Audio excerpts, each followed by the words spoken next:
गौरव जी, पहले तो बहुत खुशी हुई आपको देखते हुए। इस ऐप के बारे में काफ़ी चर्चा हो रही है और विभू जी इस अतरंगी ऐप को लेके आ रहे हैं। अतरंगी क्या कहना चाहोगे सर?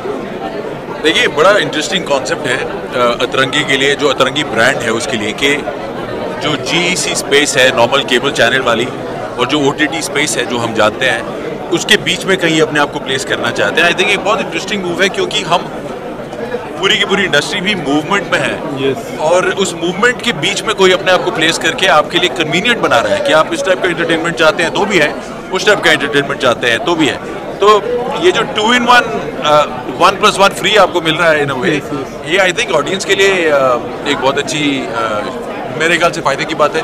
बिकॉज इसे देखकर आई एम श्योर और लोग भी इस बीच के रास्ते को अपनाएंगे और ऑडियंस को ये चुनना नहीं पड़ेगा कि मुझे एक ही चैनल, एक ही प्लेटफॉर्म पे सिर्फ एक किस्म का एंटरटेनमेंट मिलता है और मुझे कुछ और चीज़ देखने के लिए फिर केबल भी करना है, OTT की सब्सक्रिप्शन भी देनी है।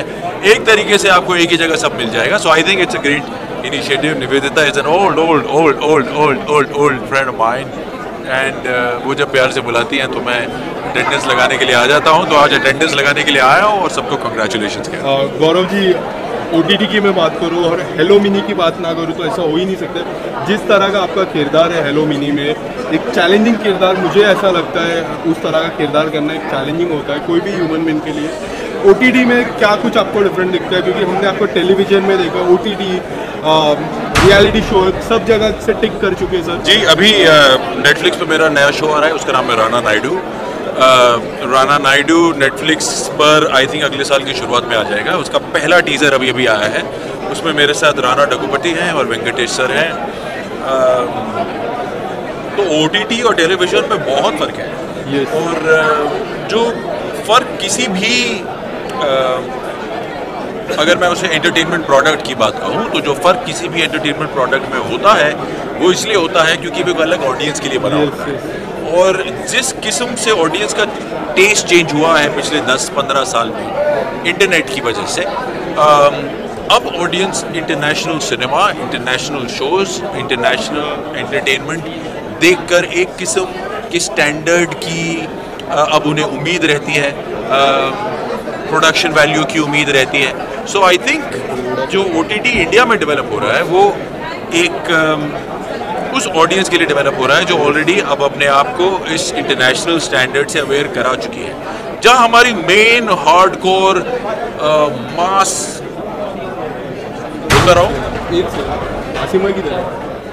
इस चीज होता जाएगा, वैसे वैसे एंटरटेनमेंट को भी चेंज होना पड़ेगा। पर गौरव जी, मैं एक सवाल आपसे पूछता हूँ। रियलिटी शो बिग बॉस की मैं बात करूँ, आपका गेम मुझे काफ़ी पर्सनली, मैं अभी भी वो लेवल का जो गौरव जी का गेम था आज भी मुझे अच्छा लगता है। बट गौरव जी, उसके बाद मैंने कभी आपको बिग बॉस में नहीं देखा। बहुत सारे कंटेस्टेंट को आते जाते फिर से आते एज ए सीनियर, फिर से एक नया बिग बॉस का चालू होने वाला है सर। आपको सीनियर हम कभी भी देख पाएंगे एज ए गौरव फैंस? देखिए, आपको एक बात सीधी सीधी बता देता हूँ। जिस सीज़न में मैं गया था वो सीज़न था जिसमें सबसे पहली बार कॉमनर्स को बुलाया गया था। यस। उस सीज़न में सेलिब्रिटीज़ को इस्तेमाल करना था कॉमनर्स को जिताने के लिए, क्योंकि अगर एक्सपेरिमेंट पहले साल फेल हो जाएगा तो वो कंटिन्यू नहीं हो सकता।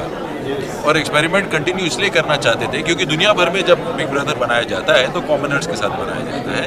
बीच में कभी कभी कुछ सेलिब्रिटी सीज़न होते हैं, बट मोस्टली जो बिग ब्रदर सीजन्स दुनिया भर में चलते हैं वो नॉर्मल लोगों के साथ बनाए जाते हैं। अब हमारे देश में बहुत जनता है, उसमें बहुत डिफरेंसेस हैं, बहुत लड़ाई झगड़े, मज़ेदार चीज़ें, इंटरेक्शंस हो सकती हैं। उनको एक्चुअली सेलिब्रिटीज़ की ज़रूरत नहीं है। तो वो कोशिश कर रहे थे कि बिग बॉस को हम एक नॉर्मल कॉमनर वाला शो बना देंगे, जिसके लिए पहली कोशिश हमारा वाला सीज़न था। और उस कोशिश में मैं कहीं उनकी रास्ते का पत्थर था शुरू से, क्योंकि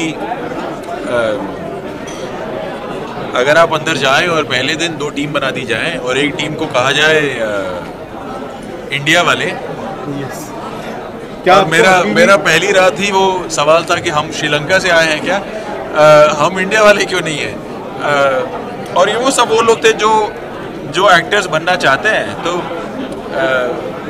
कुछ एक ऐसा माहौल था वहाँ जिसके बारे में बात करने की ज़्यादा ज़रूरत नहीं है। मैं सिर्फ इस बात से खुश हूँ कि मैं बिग बॉस जैसे शो में गया और मुझे उसके बाद से सिर्फ तारीफ ही सुनने को मिलती है। नॉर्मली लोग बिग बॉस जाते हैं तो गालियाँ सुनने को मिलती हैं, बट जो अपना वैल्यू सिस्टम, जो अपना बिहेवियर मैं रखना चाहता था वो मैं रख पाया। So thank you. गौरव जी, क्या आपको लगता है आप अभी भी वेल डिजर्विंग थे वो उस किताब को हासिल करने के लिए? मैं अगर वो मुझे वो middle of the week surprise eviction नहीं करते जो उन्होंने किया, आई डोंट नो आप लोगों को याद है कि नहीं, मैं बीच हफ्ते के बीच में गया था, सलमान साहब के साथ नहीं गया था। वो सरप्राइज एविक्शन नहीं होता तो फिर वो फंस जाते हैं ना, क्योंकि एंड में आप मेरे सामने किसी को कैसे जिताएंगे जब वो किसी भी पैमाने में बराबर ना हो।